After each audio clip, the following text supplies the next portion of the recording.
So it's been a while since my last non-vlogging video, and since the new year just officially started, and also since I have another video dedicated to just how great a year it was for video games, I figured I may as well talk about the games that I personally enjoyed the most this year. This is something I'm just kind of throwing together but felt right to do because I haven't made anything in a while, and for those of you who don't know, which I imagine is all of you, I'm a huge fan of lists. Though I'm going to tackle this list in a bit of a non-traditional way. This isn't going to be a 10-to-1 kind of thing, since I often think lists of those kinds of natures tend to be a bit ineffective, since the difference between, say, the number 7 spot and the number 6 spot is usually pretty inconsequential and can change depending on how you feel that day. Instead, I'm just going to talk about 9 games that I really enjoyed in no particular order, then reveal my game of the year and give it the same treatment. So without any further delay, let's jump into it. Gravity Rush 2. The sequel to the 2012 PS Vita exclusive Gravity Rush 2 is basically the first game but way bigger and better. Centering around the core mechanic of gravity manipulation, Gravity Rush 2 refines many of the somewhat clunky mechanics that were introduced in the first game, including combat and flight. It ramps the gameplay up, making the world way bigger and more fun to explore, with an entire new city to fly around, along with the returning world from the first game, Hexville. It ramps the story up, giving us more background on the main protagonist, Kat, that was sorely lacking from the first title, and includes a whole host of optional content and fun cosmetic features that the first game lacked. Gravity Rush 2 isn't some kind of sequel cash grab. The fan base for this series isn't nearly big enough for that anyway. It's a logical extension of the first game, and while it's far from perfect, I have nothing but respect for the devs who wanted to take an original idea even further than what was possible before on the Vita thanks to the PS4 hardware. Gravity Rush 2 is a delightful game that doesn't take itself too seriously and offers a wonderful virtual playground to get lost in. Horizon Zero Dawn. A highly anticipated PS4 exclusive ever since it was first revealed in E3 in 2016, I think, Horizon Zero Dawn was definitely one of my most anticipated games of 2017, and a huge contributing factor as to why I got myself a PS4. With one of the most interesting concepts in an open-world game I've ever seen, Horizon really does deliver on its promise of taking down a goddamn robot T-Rex with a bow and arrow. But in all seriousness, Horizon is definitely worth checking out because it's really a lot more than that. There's dozens of ways to approach every combat scenario, there's a decent crafting system, the world is massive and has some interesting lore for those who want to get invested in the setting, and the story really did surprise me at many points despite my thinking that it was just going to check off the boxes on your standard post-apocalyptic world story. It doesn't quite reach the heights of some of the other open world games I've played recently, and I think it's somewhat limited by its hardware, but it's absolutely worth checking out if you're into open world action-adventure games. Super Mario Odyssey. Man, what can be said about Mario that hasn't already been said a million times over? Mario is an icon, a classic, a series that in my opinion never fails to deliver. Mario is just fun. The games are always a joy to look at, listen, and above all, play. Super Mario Odyssey is no exception. It proudly continues this new trend at Nintendo where they take a beloved franchise and go in a new, perhaps alienating to some, direction. Foregoing the old formula of dropping Mario in individual levels with a clear goal at the end, Mario Odyssey drops the player in a giant sandbox-style worlds with multiple objectives in each one. Combined with perhaps the most robust and complex movement mechanics ever featured in a Mario game, it just works so well. Mario is still going strong, and if this trend of taking first-party Nintendo titles in new directions continues, then Nintendo might just regain their spot as the top games innovator in the world. The Legend of Zelda Breath of the Wild. Breath of the Wild is the poster child of the trend happening at Nintendo right now of taking a beloved franchise and branching out. Super Mario Odyssey was different from other Mario games in a lot of key ways, but it was still recognizable as a Mario game. Breath of the Wild feels like it started development as another kind of game entirely and then had a Zelda skin added to it. And I don't mean that as criticism at all, it takes a lot of guts to totally change up the formula of your most beloved franchise. But holy heck, the Zelda team knocked it out of the park. This is probably the best open world game I've ever played. It's not perfect by any means, in fact the list of complaints I have about this game are rather extensive, but what it does right, it does so fucking well that it's sometimes hard to care about all those issues. I've never played a game that made me feel like the only thing stopping me from solving a problem or progressing was my own imagination. It's truly mind-boggling the way you can approach just about any scenario in this game and make it work if you try hard enough. This attention to detail is what other developers should be taking note of because Breath of the Wild truly raises the bar. Cuphead.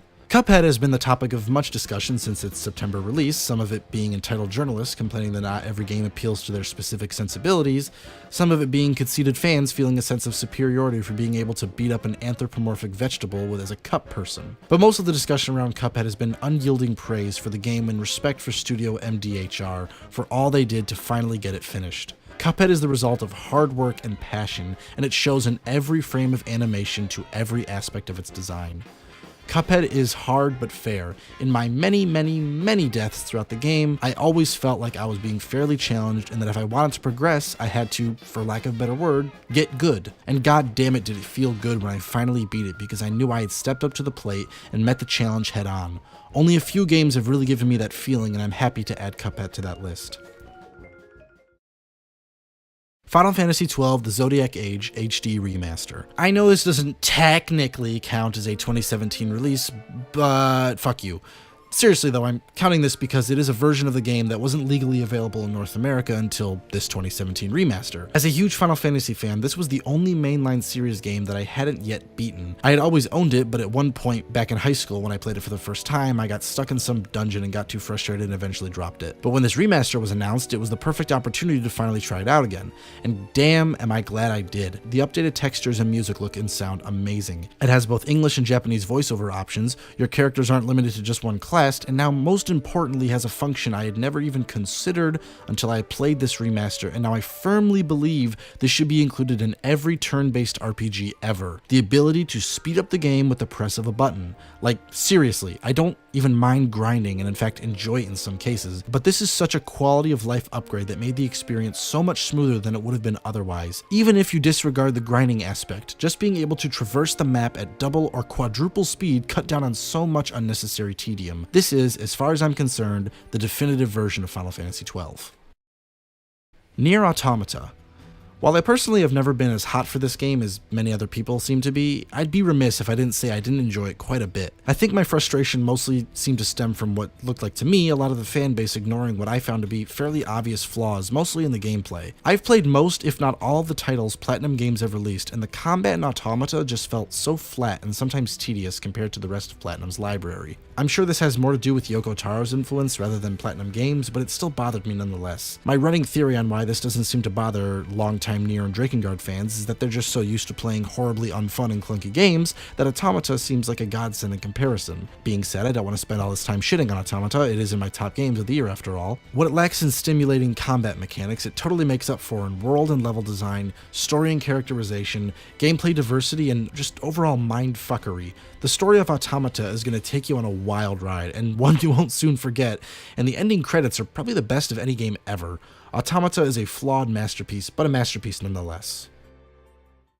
Hollow Knight. I love Metroidvania-style games, but I also often get bored with them quite quick. That's why Hollow Knight sticks out for me so much. It never ever got boring. It has a lot of contemporaries to compete with in what I would argue is an oversaturated genre, but I don't think it's crazy to say that it has nearly perfected what I've come to expect from the genre.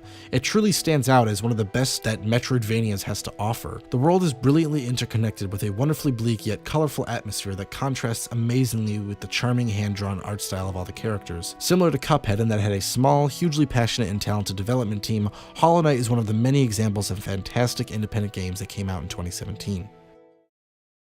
Dead Cells. I have a full review of Dead Cells that you can find on my channel if you want more in-depth thoughts, so I'll keep this one rather brief. Dead Cells was a total surprise for me when I first tried it out on a whim, and when I did, I wasn't able to put it down for the next 70 hours. Dead Cells is what you get when you combine the difficulty, healing, and respawn mechanics of Dark Souls with the 2D exploration and character progression of a Metroidvania. It is a hell of a lot of fun, and the customizable nature of it makes it super enjoyable on repeat playthroughs. Definitely worth trying out if you like that sort of thing. And finally, for my game of the year, we have, drumroll please, Persona 5. It's hard for me to express my level of excitement when my copy of Persona 5 arrived in the mail on the day it was released. Having endured years of delays from when it was originally intended to be released in late 2014, my balls were blue as can be until I finally slid that disc into my PS4. Nothing other than the sweet release of what I consider to be the best game in the series followed. Every aspect of this game absolutely oozes style. The art and character designs are top-notch, and I absolutely love everyone's alter ego costumes for when they enter palaces. The red and black color scheme is the perfect accoutrement to the espionage theme of the story. The menus and the UI are works of art on their own. The music, oh my god, the music. I still frequently listen to this soundtrack, despite this game being like 8 months old now. The soundtrack to this game is an instant classic. The gameplay is largely similar to the previous games with a few improvements and additions, but it just feels better than ever. The animations for each attack are so satisfying, and there are now full 3D rendered cutscenes, along with the 2D animated cutscenes that the series was known for, both of which are fantastic. And the dungeon design, oh my god, it's easily the best in the Persona series. No longer these randomly generated monochrome hallways, they're actually pre-planned, so that it really feels like you're discovering the layout of a palace so you can infiltrate it later, which again fits the espionage spy theme. The social links are as good as ever, and creating and capturing new personas is as seamless as ever, with the exception of some minor RNG elements that weren't nearly enough to annoy me substantially. Persona 5 is everything I wanted out of a turn-based JRPG that takes place in a modern setting. I'm glad they delayed it to give it the treatment it deserves. It easily takes my spot for Game of the Year. And that does it for me. I hope anyone who watches this gets a chance to play any of these amazing games I mentioned on this list. I sincerely think they're worth their time and money. This video was kind of a spur-of-the-moment challenge to myself to make a video in one night since I hadn't made anything in a while, and I just wanted to show that I'm not dead. More videos to come soon, I promise. Peace out.